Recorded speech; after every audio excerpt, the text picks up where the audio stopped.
Gen Z, a whole new generation that is going to change the face of what it looks like to be in the workplace and what it looks like to navigate as a manager and leader, leading a whole completely different generation, which is why I'm excited to talk with Henry Langdon today about managing and supporting Generation Z.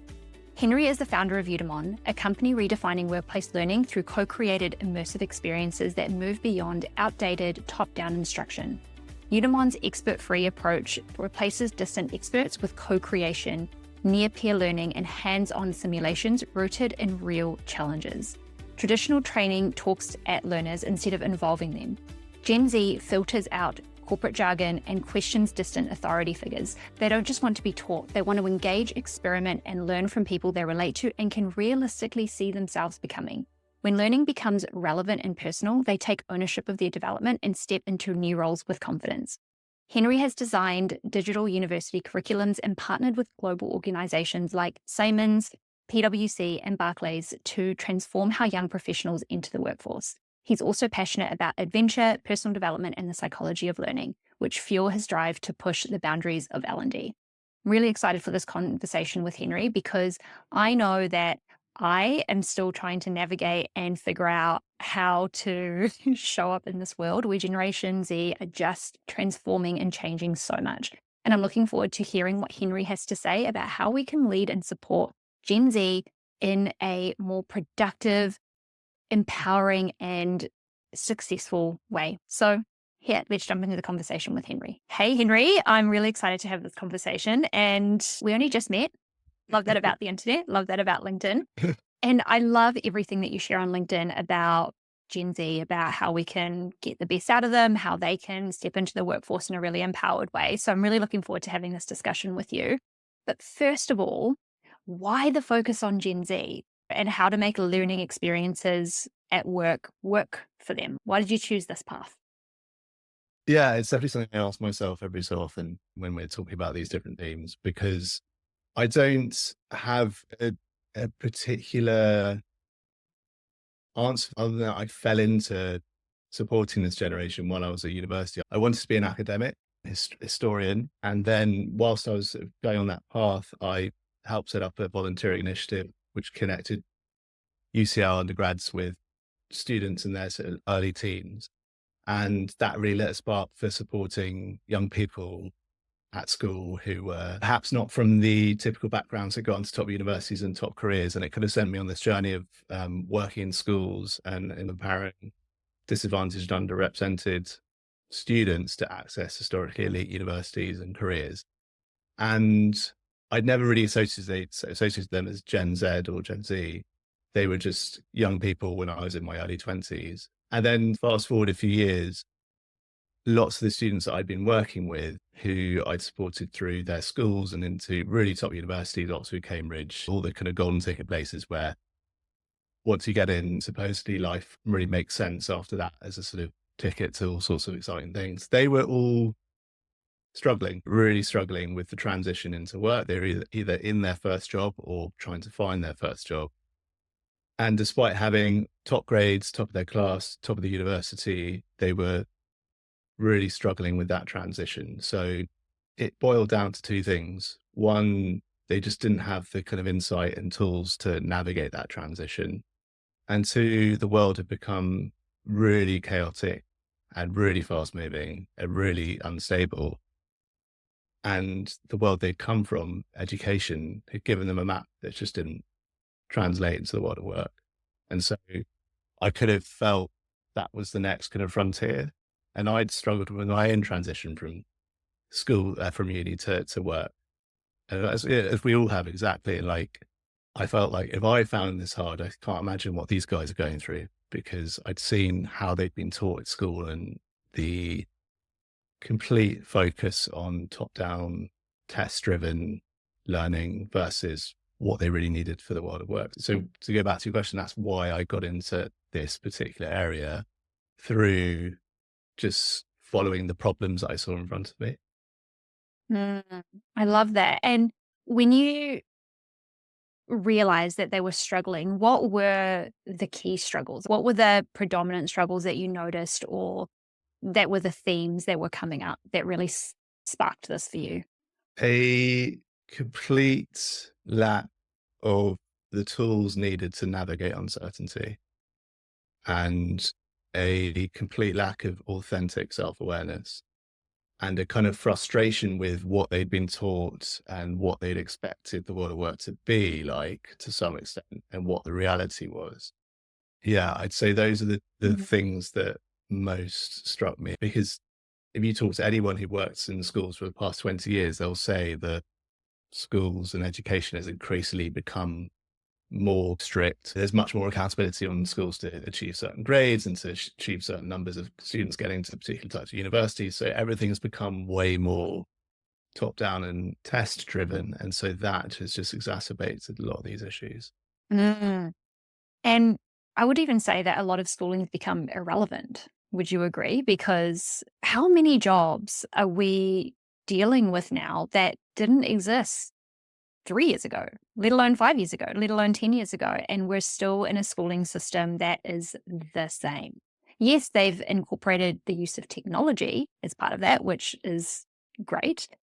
However, the underlining principles and what we're actually learning at school is becoming more increasingly irrelevant to what we're actually navigating day to day. Like what you were saying about the lack of tools of dealing with uncertainty, dealing with a world, not even a working world, but just a world that's fundamentally different to the confines of this is school, this is what we're doing every day, this is the homework that you do, this is the sports that you play. And then we get into adulthood, and I would say even adults are struggling with the uncertainty because that's something we weren't taught, right? We don't have those tools and we're trying to figure it out.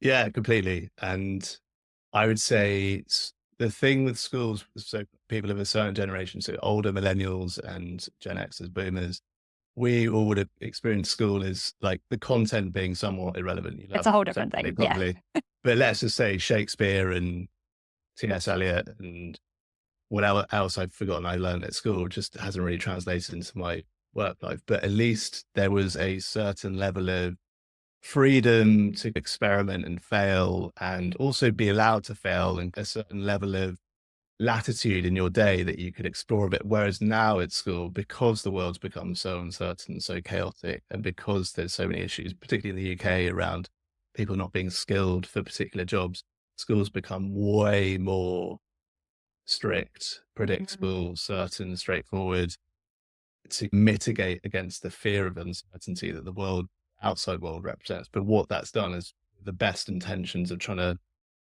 protect against all that uncertainty, disruption, and chaos. It's actually created a set of behaviors and attitudes towards that reality that are even less effective than they used to be. So the content side of schools is still relevant, and it's not changing anytime soon. But I think the format of school, it's got even worse because of the chaos of the outside world. It's tried to make the school so much more strict, rigid, predictable, certain, straightforward, because that gives you a set of kind of credentials that you can then take to the chaotic world and say, look, I'm really good at math, really good at chemistry. But the kind of attitudes that process creates in young people, it's just so asymmetrical to what you need. You need to be creative, you need to be adaptable, you need to be a problem solver, you need to think on your feet. Critically, I think this is the thing that we really don't appreciate enough of. You need to have a optimistic and agile stance on failure. Whereas you fail at school, it's a big deal, because it's like that could set you back for your future prospects. And so failure becomes this thing just to completely avoid. And failure and learning are not the same thing as they are in the world of work. Oh, yeah, absolutely. And I think now we need comfort with failure more than ever, right? Because we don't know if something's going to work. We don't know what's going to happen next week or next month. And that's not necessarily the reality for everyone in what they do, but that is the majority of the reality, right? A lot of organizations are needing to experiment more. They're needing to adapt more. They're needing to change and shift and do all those things, which then we need people who have the mindset of it's okay to fail. It's okay to get it wrong. That's part of the process. And it's not going to completely jeopardize everything to do with the next 20 years of my working life. But yeah, I absolutely agree with you around schooling. I didn't actually realize that was happening to that extent in the UK in the schooling system. And I'd actually love to look at that in New Zealand of how it's become so strict with the achievement because it's not solving the right problems. But anyway, as you said, that's a whole different kettle of fish. Something that you talked about specifically was authentic self-awareness. I haven't heard that particular phrase, those two words put together, an authentic self-awareness. Can you talk to me about what you meant by that? They don't have the skills or the tools for authentic self-awareness, or they don't have authentic self-awareness to the rate that they may need it. Can you talk to me about that? And what do you mean by that and the impact that not having that has? So I define authentic self-awareness as being very much in charge of your understanding of what drives you, of what's most important to you, what your strengths are, where you want to go, and why you want to go there. Like these kind of big, I suppose they're quite philosophical questions ultimately. And it's a process of self-understanding that you just have no space to explore at school, really, because there just hasn't been an opening up of what it means to be successful professionally. Success in the working world is a high salary, high status role with a certain level of long-term security attached to it. And so that's the most important thing. So what ends up happening is people shape themselves to fit those roles rather than doing what they should do is completely opposite. So they should shape the roles they apply to and the decisions they make to fit who they are and what they are and who they want to become.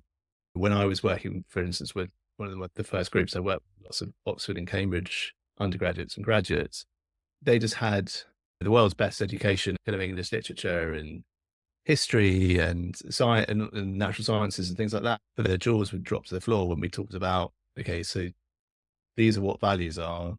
This is why they're important. This is how it maps onto your decision making. By the way, you're going to secure far more long-term security and agency if you find roles that intrinsically motivate you rather than extrinsically motivate you based on what mum and dad say or what society says or what your peer group is doing. And just giving them that space to have that exploration. This was 4 years ago, so this was still kind of early days with Udamon, but that was just life defining for them.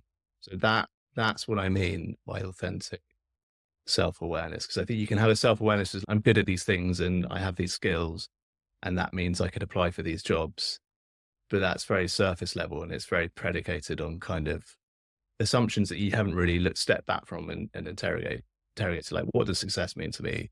In which areas am I going to perform in a way that is intrinsically energizing rather than just a path to follow because that's what people say I should do.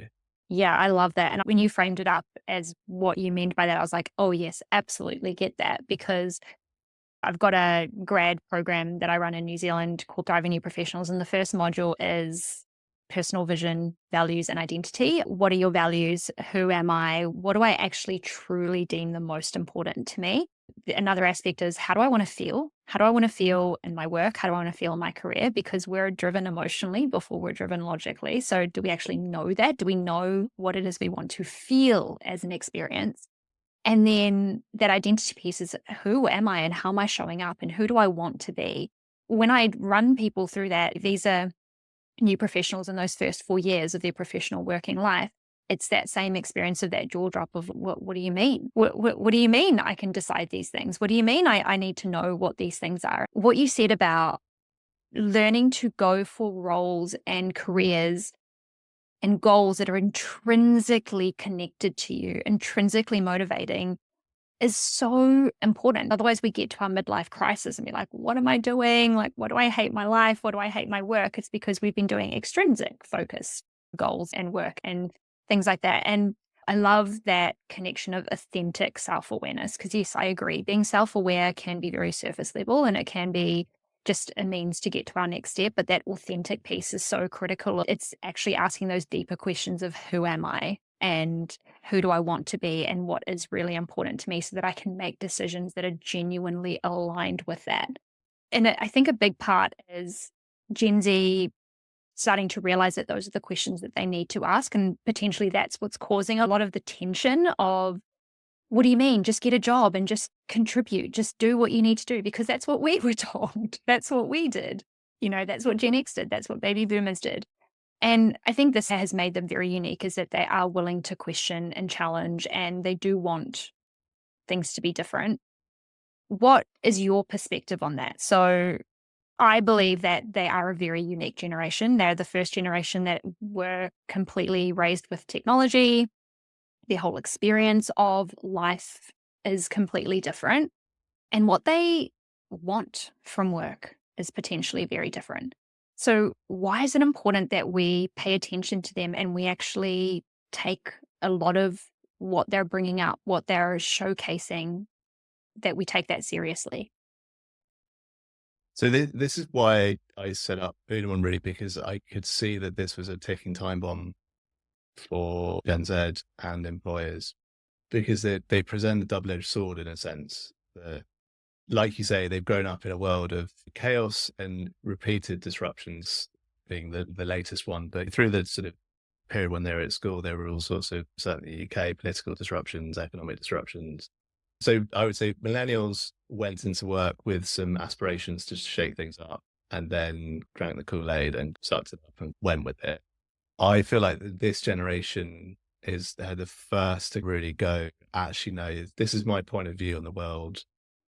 This is what I hold true and important. And I'm not going to second that to expectations, because I know ultimately that really matters. Because if push comes to shove, things go downhill one way or another. I've seen parents and uncles and siblings lose their jobs like that.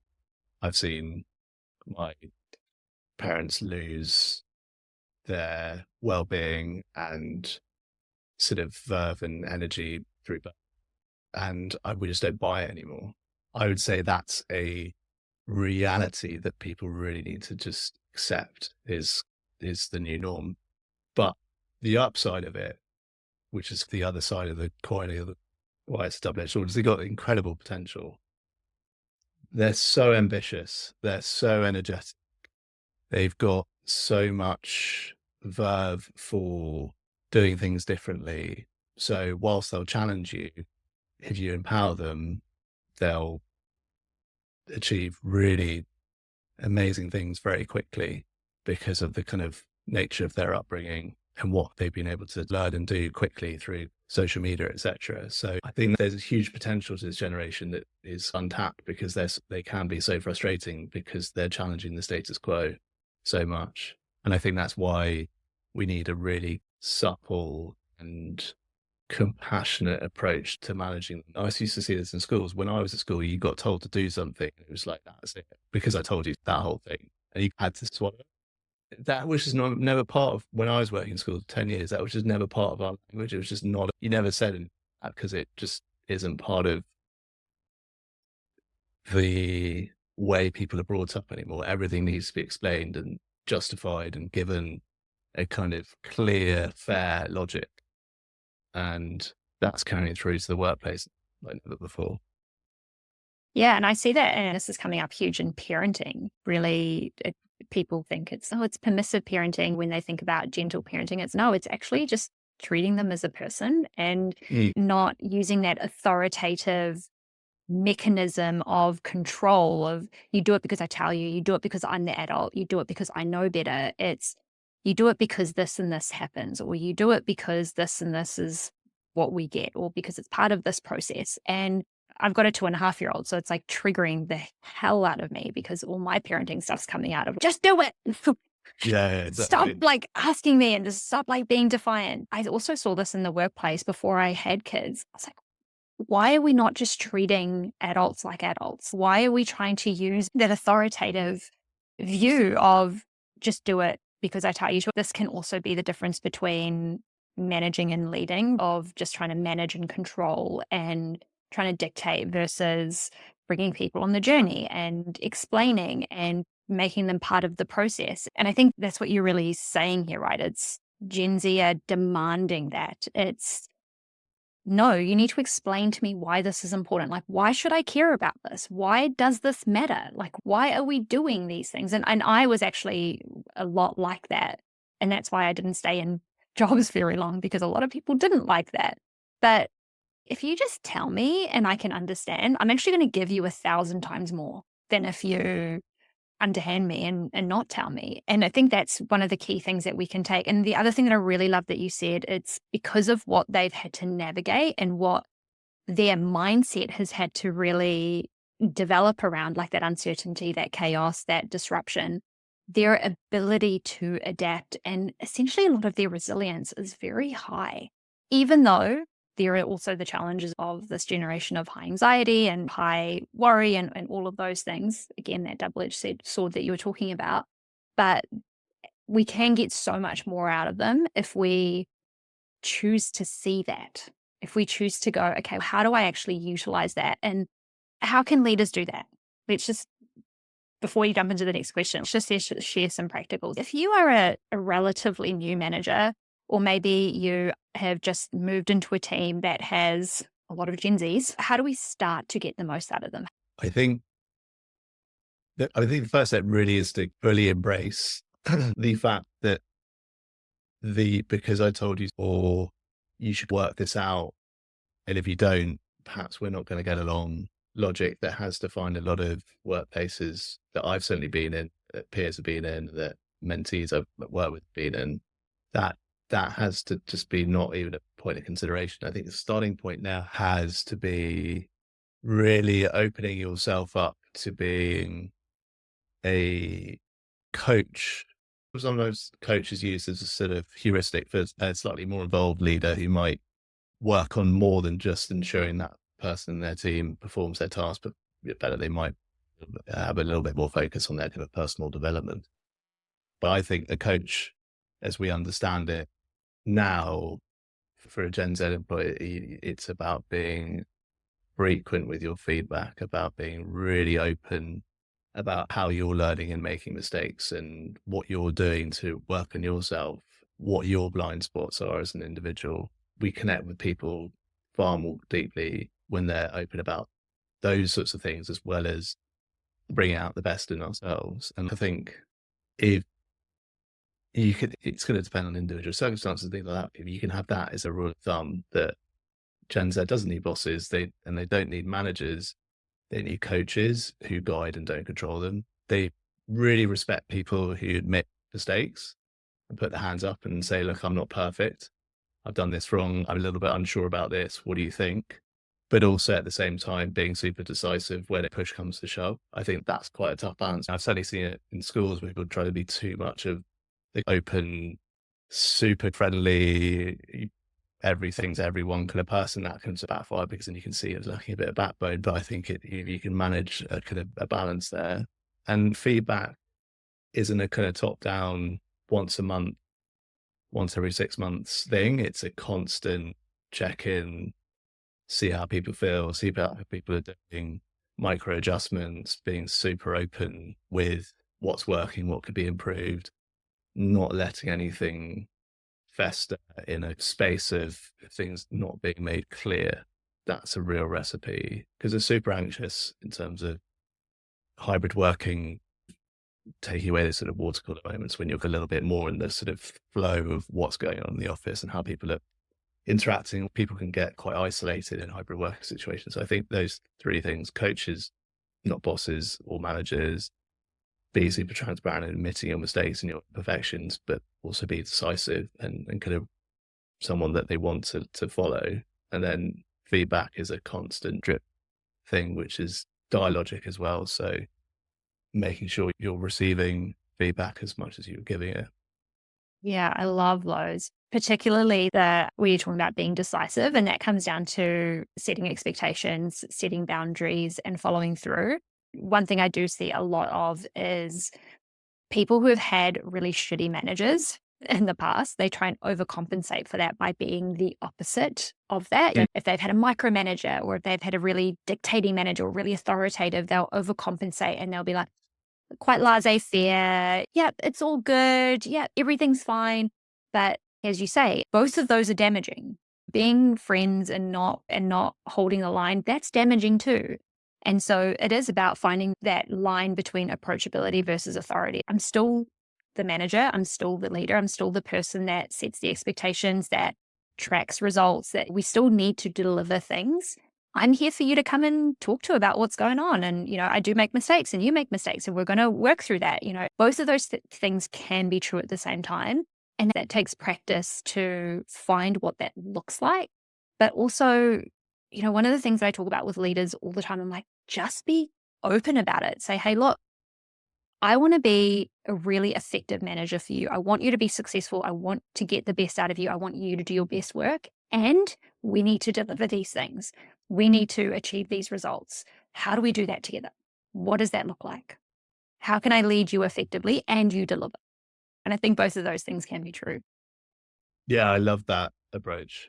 That's really powerful. I think you're so right about not falling into the laissez-faire. I'm just a sort of every person's trap, because particularly with, I'm not sure if I've ever fallen into this kind of category of position or have reflected on it, but it's a really interesting mix.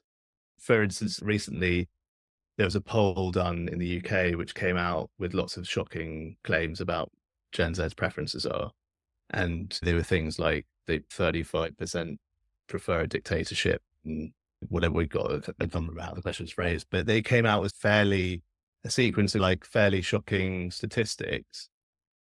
As people have come up with this, people are scratching their heads about it, why young people tend to be a little bit more anti-authoritarian and generally aren't particularly right-wing as a demographic, but actually bring it back into the play situations. They're like a weird mix, super anti-authoritarian, very non-hierarchical, and love to see, I would say, islands of certainty amidst the chaos that the world is in. People in that generation voting in that way, it's not because they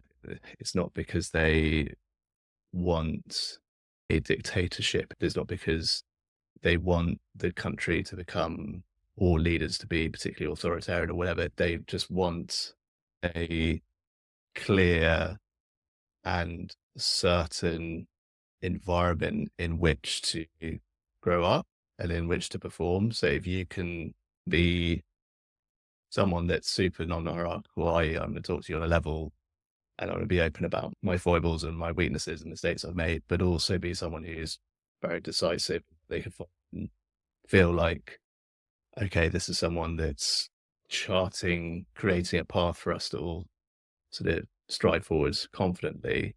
That's a really powerful archetype. Absolutely. And I totally get what you were saying. It's with stats like that, they're always going to take the most extreme, right? Because they want to tell the biggest stories. But I see it in parenting Jake.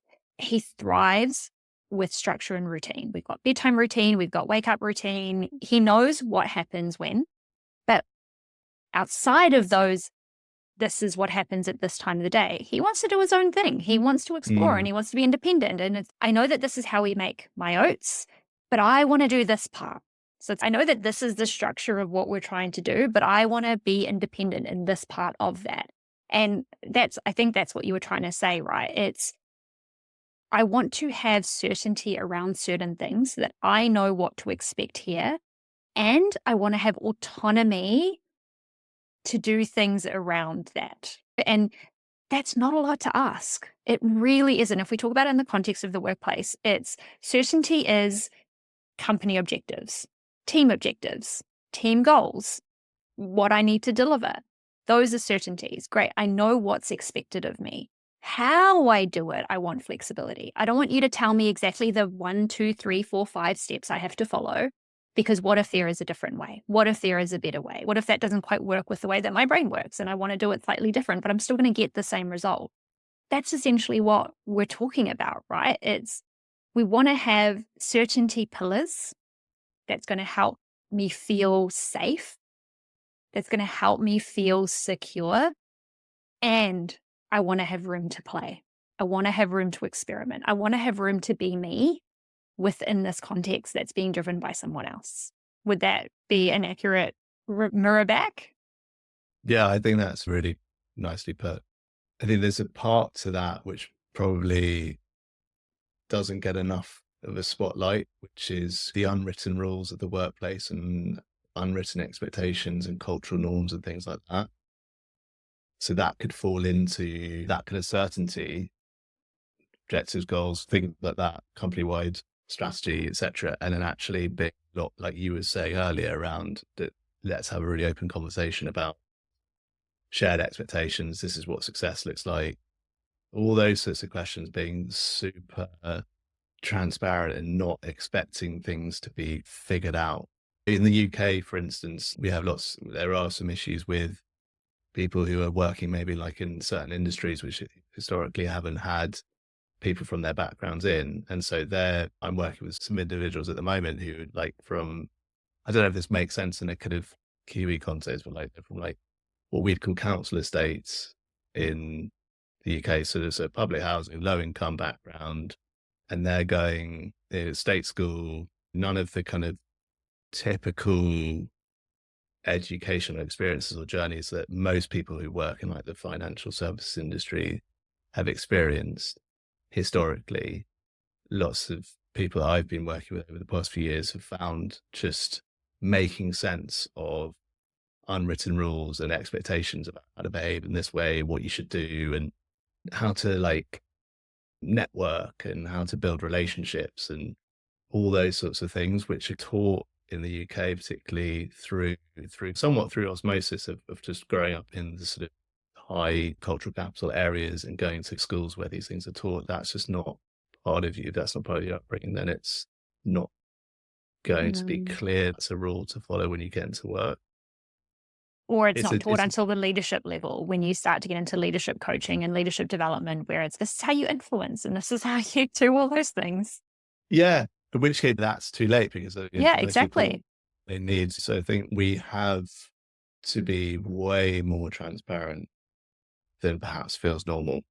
Things that you've had to be transparent in the future, like this is what we expect in terms of performance and metrics and all the rest of it. Actually, this is what it takes to succeed at this company. We want you to do these things. These are our values. Let's be super open and transparent and also accept. For instance, going on a company trip that excludes a particular type of person because that's not a hobby or a sport they like to play, that's really going to undermine certain people in your company, and that can cause people to disengage. And does that make sense? Yeah. And like the culture, that's one of the biggest pieces, right? Because that's how people feel day to day. That's the people's feeling of what they're having when they're at work. And as you say, a lot of that is unspoken. The reason why a lot of that is unspoken is because companies don't actually know what it is. And they don't know how to articulate it. They don't know how to articulate the culture that they actually want to create. They don't know what is actually happening currently in their culture, right? Because culture is happening, you're intentional about it or not. Are you proud of the one that's being created? Is that the one that you actually want? So I really love that. We've got a couple of questions. We've gone on a few tangents, but something that I found really interesting when I was researching for our conversation was a workforce study report done in August 2024 by cake.com. I had to double check that was real because cake.com just sounds funny. But it was a Gen Z in the workforce study. And the report found that over 75% of managers don't know what Gen Z needs in the workplace.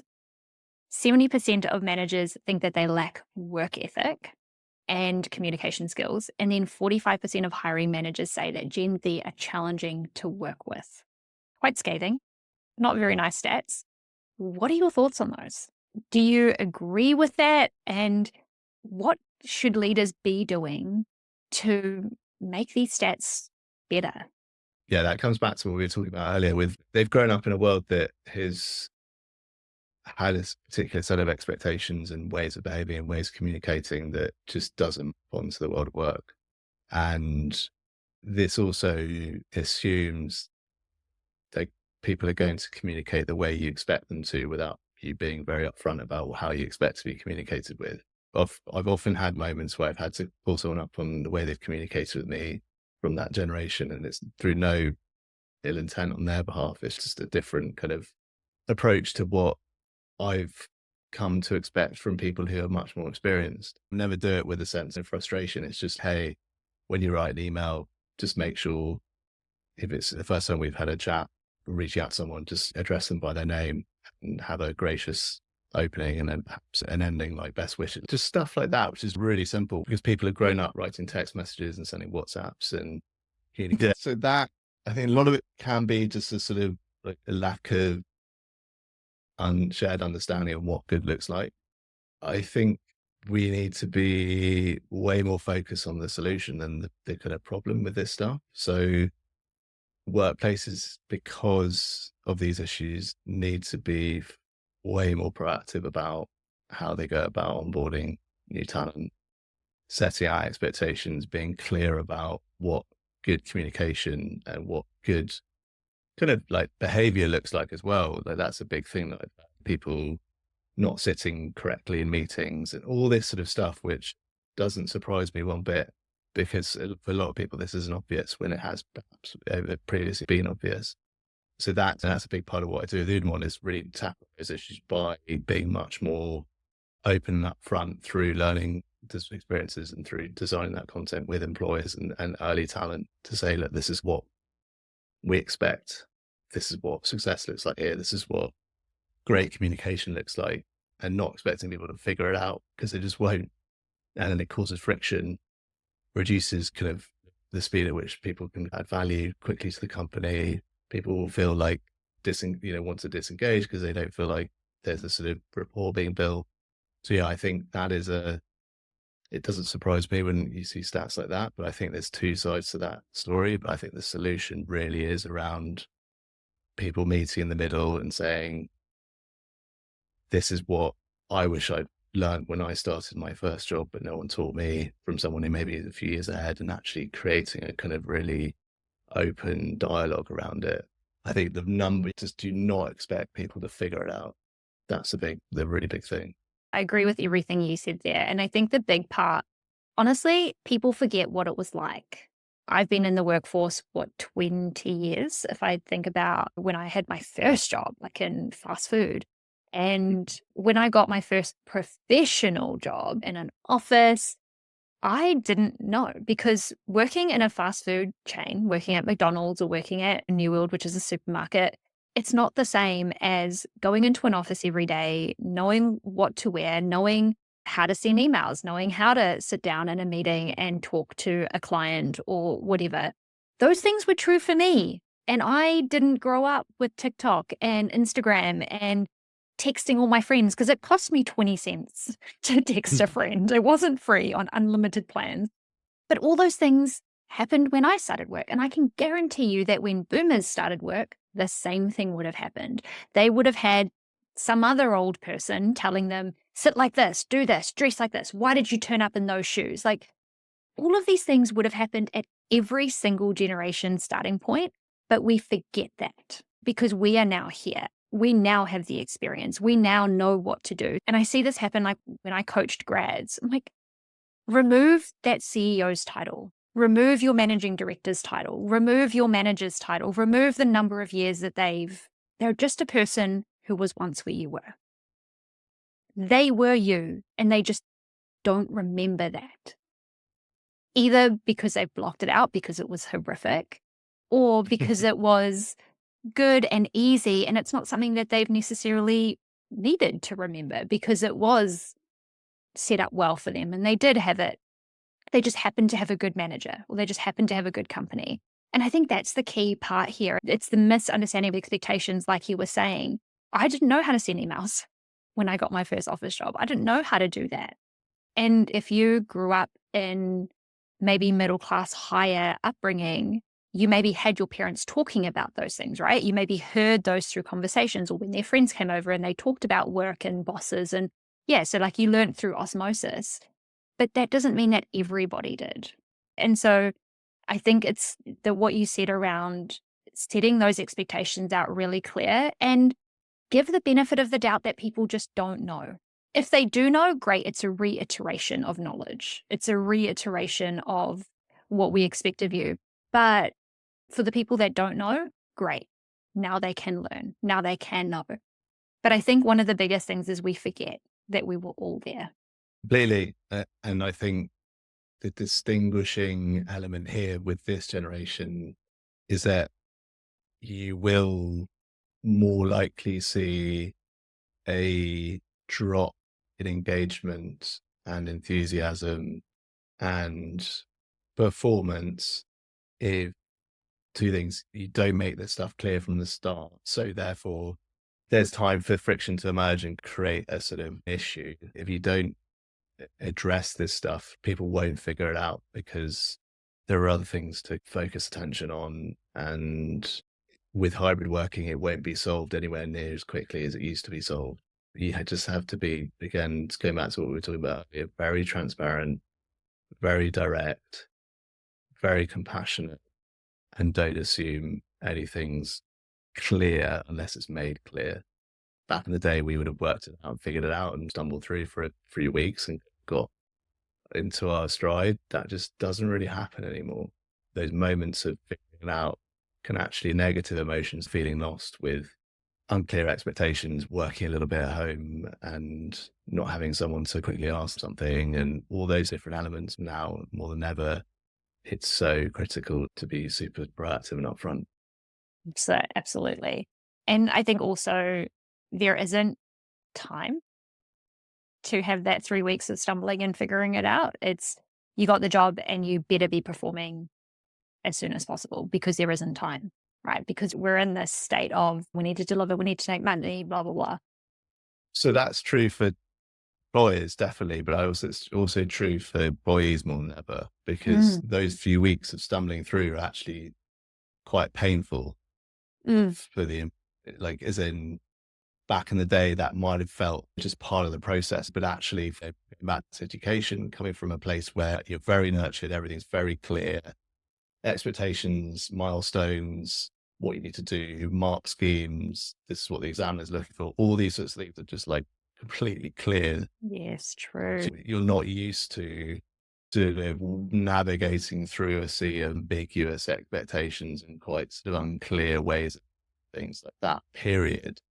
And what is potentially, well, I would argue, far more harmful for the individual than it ever has been. Yes, that's such a good point.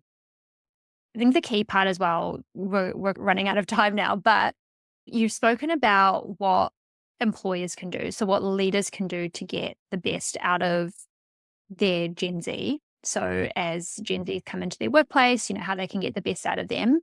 And I really love what you said around clear expectations, being transparent, drip feeding feedback, so making feedback just everyday conversation, not formal moments, and compassion. I really love that you talked about compassion, like having compassion that they're navigating what's new and what's different, just like we did in a different context at a different time. But what can Gen Z do to be successful as well? So I do not believe that it's one responsibility or the other. Like, I am a leadership coach, I work with companies, but it's not only the company's responsibility to make sure that their people are successful. There is a personal responsibility of wanting to develop your own success and wanting to be successful yourself. What can Gen Z do to set themselves up for success? Whether they just want to thrive as a professional, as an individual contributor, whether they want to step into people management, what are some things that they can take responsibility for and work on to build their success in that way? I think the thing that I would love to see being talked about a little bit more is playing what's in front of you, bringing yourself, your values, how you want the world to be, how you think change should be made or things should improve, but also understanding kind of the constraints and reality of what's in front of you and working with that. So not trying to impose a will enthusiastically on the world that it burns you out because things don't move the way you want to, and maybe alienate certain people because you can't communicate in a way that resonates with them, and being a lot more authentic, definitely, but also strategic and tactical in the way you approach your career. So really understanding what makes people tick, what the unwritten rules are, what success looks like here, how to move forwards, and embracing the kind of game of that without sacrificing what makes you. I think people who can do that, somewhat to some extent, bracket their desires on how the workplace should be and how they want it to be for a moment in order to with people and work with processes that are suboptimal and perhaps not a cup of tea or whatever to, in the long term, make things better. That's an abstract piece of advice, admittedly, but I hope that makes sense. No, I think yeah, that's spot on. And I really to play what's in front of you. I think that's really important because we can get very caught up in, I wish it was different. And I actually see this a lot in my parenting, and you're really smacking it in the face for me there, Henry. Obviously, the lesson I need to hear today, the reminder I needed to hear today, yeah, playing what's in front of you. Like, how can you get the best out of the current situation? Because Mm. something that we also do is, this isn't working, this sucks, I'm going to leave and go somewhere else. And it's, the grass isn't always greener there, mate. Like, that company isn't necessarily going to be the dream come true and going to be not lacking these challenging people or lacking these politics, or in some ways it may be greener, but how can you get the best out of your current situation? How can you develop your skill set to learn how to navigate this particular person, or learn how to read, as you were saying, learn what makes people tick. Like, how do they think? How do they make decisions? And then how can you adapt what you're doing or what you're giving to get the outcome that you want? Because that's influencing. Like, how can I leverage the relationship? How can I leverage this person to get what I want and also give them what they want too? So that's such a great point. I think that's important for everyone, not even Gen Z, but play what's in front of you and leverage what you can to make that play work and Yeah. make that play successful. Yeah. And I think you've hit on a really important theme, particularly this generation, which is like FOMO. Don't let FOMO become your kind of guiding light, because the grass is very rarely greener. Sometimes you have to make a few of those decisions to realize that. And actually, the more we can learn to solve problems, grow through challenge and through becoming a more effective person in our kind of most immediate situation, that stuff is so valuable that you could then take forward in all sorts of different directions when you're in a position of strength and not doing it in a reactive way. Yeah, absolutely. And there's a couple of phrases that I really love that kind of brings this point home. It's, wherever you go, you will be. My Mm. husband said this to me because I wanted to quit a job, and it's the second job that I quit quite quickly. And he was like, wherever you go, you'll be. So what do you need to work on in your mindset now in a shitty situation that's hard, so that it doesn't get repeated? And I see this with a lot of people. It's, yeah, but everyone else can't be the problem if you're going to a different situation. So who's the common denominator that's going into all these situations? So it's, wherever you go, you will be. So what are the things that you need to work on? Well, actually just take responsibility. What is your part that you're playing in why this thing isn't working?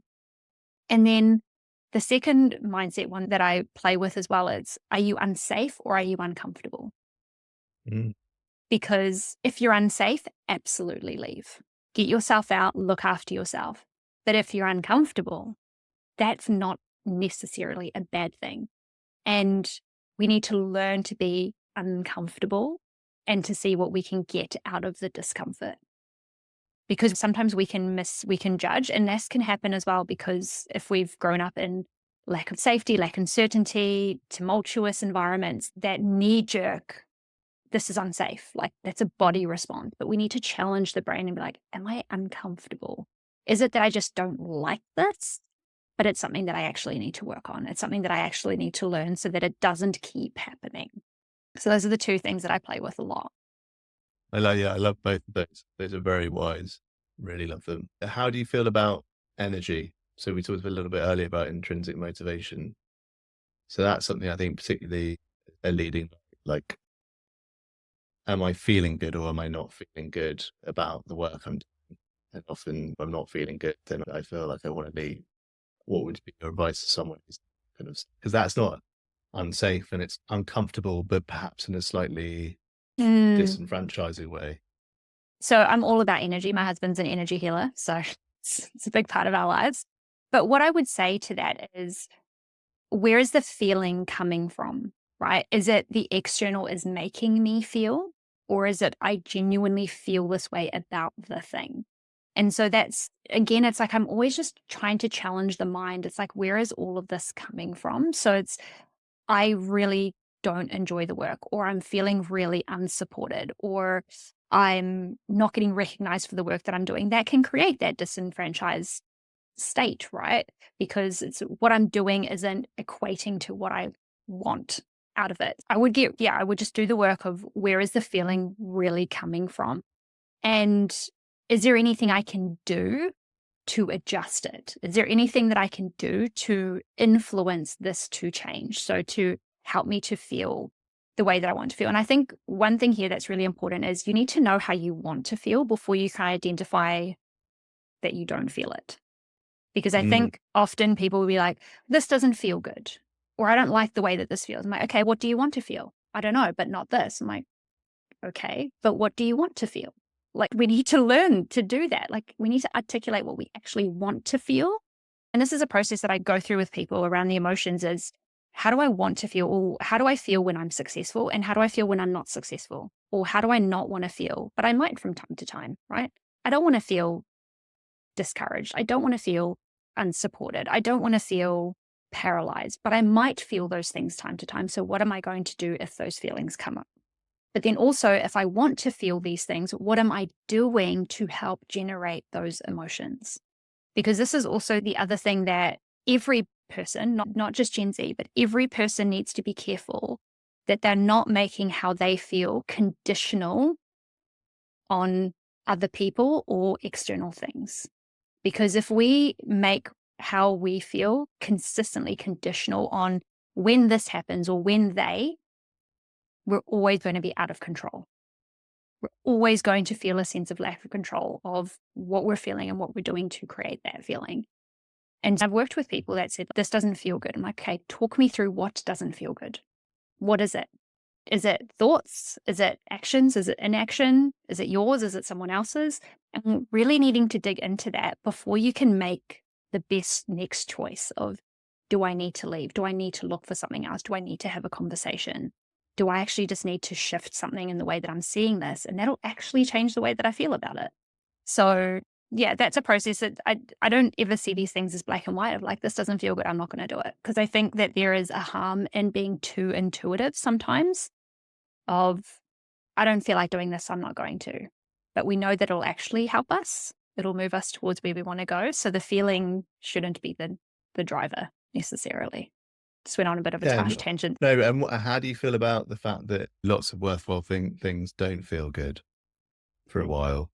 There's an assumption that feeling good equals the state to kind of optimize for all the time, but actually anything that's worthwhile and meaningful comes with a certain level of, and often quite a lot of suffering in order to achieve the change or push the kind of thing that you're trying to move forwards, whatever it might be forwards. I always talk about meaningful suffering.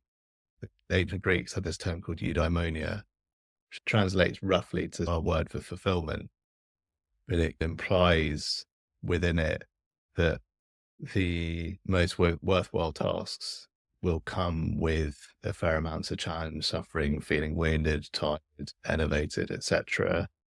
But it's a cost worth paying to make the difference or enact the change of the world you want to see, or just push your individual potential and performance. What does that look like against being done? Which I think is important to negotiate as well. Yeah, it's interesting. I've just started reading Effortless, right? Make it easier to do what matters most. And in the first chapter, he actually talks about our language and how inherently we're conditioned to think that meaningful things are hard things, that meaningful things equate suffering. He even talks about like just simple language like a hard day's work instead of a day's work, hard earned paycheck instead of just earned paycheck. Like we've inserted the word hard or difficult or suffering to increase the value of the thing. And even when you were saying like suffering, I don't want to suffer, even for something meaningful. Like I don't want that. I don't want to feel like I'm suffering in order to feel like I've earned my success or that I've earned doing meaningful work. I think that there is a requirement for discomfort and challenge because that means that we're adapting, right? If we think about going to the gym and building muscles, there is a tearing of the muscles right? And then when the muscles repair, they adapt and they get bigger and they get stronger. And we need to feel uncomfortable. We need to feel challenged in order to grow, to stretch. Do we need to suffer? I don't think so. And if we continue to perpetuate things like that's why people stay in hard situations longer, because it's, yeah, but if I just stick it out, then it'll be worth it. But again, I think that's also thinking about things very in isolated ways. If we think about living a meaningful life, that doesn't mean that I suffer at work to be able to have a good life outside of it, because that suffering will bleed. It'll bleed out into everything else, right? Because I'm giving so much of this in, even if it is meaningful. And Greg McKeown actually talks about it. He wrote Essentialism first. He's like, I need to be the perfect essentialist. So he went to the optimum, like living as an essentialist, but then he still found himself burnt out because I'm doing all the things that I love. I'm doing all the things that are meaningful. I'm doing all the things that I say is important to me, but I'm still burning out because it's still a lot. It's still too much. And then he dug into it and he's learning it's because I still believe that the meaningful things are the hard things. And so it's looking at if we want to use the term meaningful suffering, how does that fit into the whole context? Do I have the capacity to suffer it out here? Does that still allow me to give what I need to the other things that I value? So when I talk to people, it's not about if you're just successful at work. Are you exercising? Are you spending time with your family? Do you have a hobby? Are you doing the things that you enjoy as well as building meaning or success here? So I don't know if that quite answers it, but I think it's just interesting.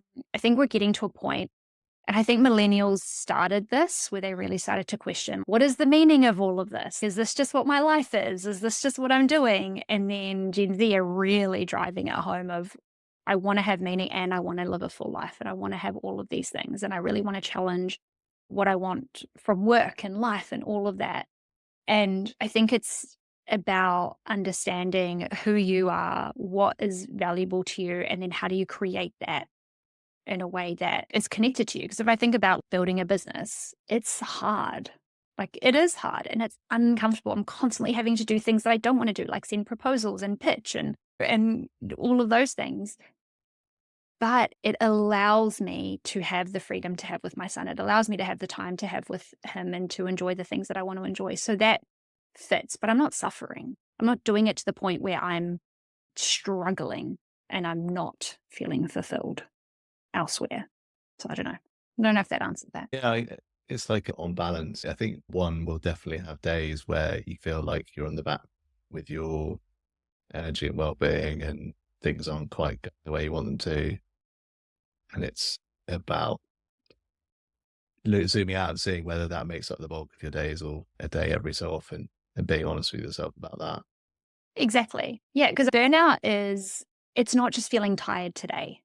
Burnout is feeling emotionally distant from your life, like from what you're doing, from the thing that you're supposed to love or that you're supposed to enjoy. It's feeling exhausted to the point where a good night's sleep or a week of good night's sleep isn't re-energizing you. It's feeling cynical. It's all of those things. And so, yeah, 1 or 2 days where things are particularly hard or maybe you feel a bit off may not mean that you're burning out.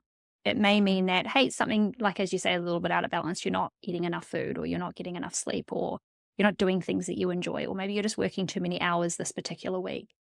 But yeah, if it's a consistent feeling of being drained, being distant, apathy, all of those things, then that would definitely be like a nudge to go, hey, what's going on? What's happening? And that could be related to work environment. It could be related to boss. It could be related to self, is just this actually doesn't fit anymore and there's a decision I need to make. And again, this is like that digging in. I don't think a feeling on its own is telling enough. We need to actually dig into where is that coming from and what is the main thing that's responsible for that. Yeah, I think that's key because I think, your husband's quote, where we go, there we are, that's essentially. And that for me, like upstream of that is that kind of stoic quote of, we don't see the world as it is, we see it as we are. What are the beliefs and assumptions that perhaps leading me to feel more ill at ease with my situation. Is it the situation, or is it a set of kind of expectations that things should be a particular way, or a belief system that is hard to reconcile with reality as it presents itself to me? And I think that these are the questions, and this is the sort of level of the discussion that should be taking place in early careers now, which just hasn't been before because there hasn't been any need to do it. Absolutely. That is the upside of Gen Z and what they're actually making conversations like this, not something that you start to explore when you're in a leadership position and actually you're doing right at the beginning of your career, and people who you're following and aspiring to become are being very transparent about the fact this is stuff they've made mistakes about, they're still navigating, that there isn't an easy answer to, that it is something to explore and discuss and debate and not make decisions around lightly. I think we could do a lot more of that right at the start of the career that lots of these young people are beginning. That'll make such a big difference to all these different areas that we've discussed.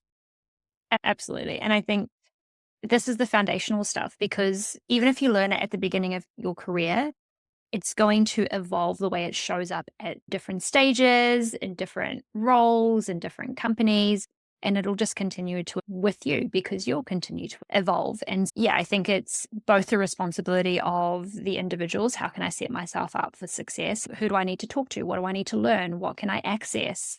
How can I go and look for the things? How can I ask for the things that I need?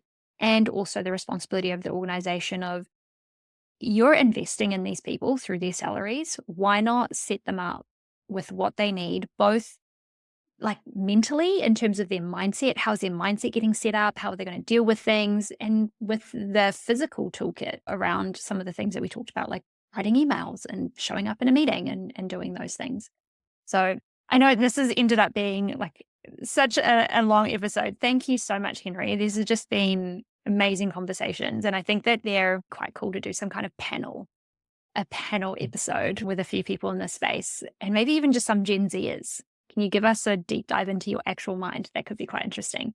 So I know that this is late in the evening for you, so I'm going to wrap this up. Where can people find you? And yeah, tell us a little bit about Udamon. Where can people find you? And we'll put that all in the show notes as well. Yeah, so I'm on LinkedIn. Just search Henry Langdon and you'll find me. .org is the website, gives a pretty comprehensive summary of what Udamon's all about. I think the key, to give you a snapshot, Udamon is all around solving these early talent challenges that we've touched on today through co-authored learning experiences. Approach I've seen has been the most effective approach, involving leaders and the recipients of the learning centers in the design process, is really impactful. So yeah, if you're interested in any of the themes that we talked about today, yeah, let's definitely connect. Amazing. And as always, if you have enjoyed this episode, let us know. Reach out to either myself or Henry. And just thank you again. Thank you so much for this conversation. It's been really insightful, and we'll be back in your ears again next week. Hey, that's all from me today. Thank you so much for listening to Lead With Less. It means the world to me if you could take a moment to leave a rating and a review on Apple, or just rate with 5 stars on Spotify. It means a lot to the growth and the expansion of the podcast. And if you know any other people leaders who could do with a dose of inspiration to level up their leadership skills, then please forward on this podcast to them. I would really appreciate it. And as always, if you have any feedback or have any thoughts, please message me on LinkedIn, Instagram, or email. I'd love to hear from you.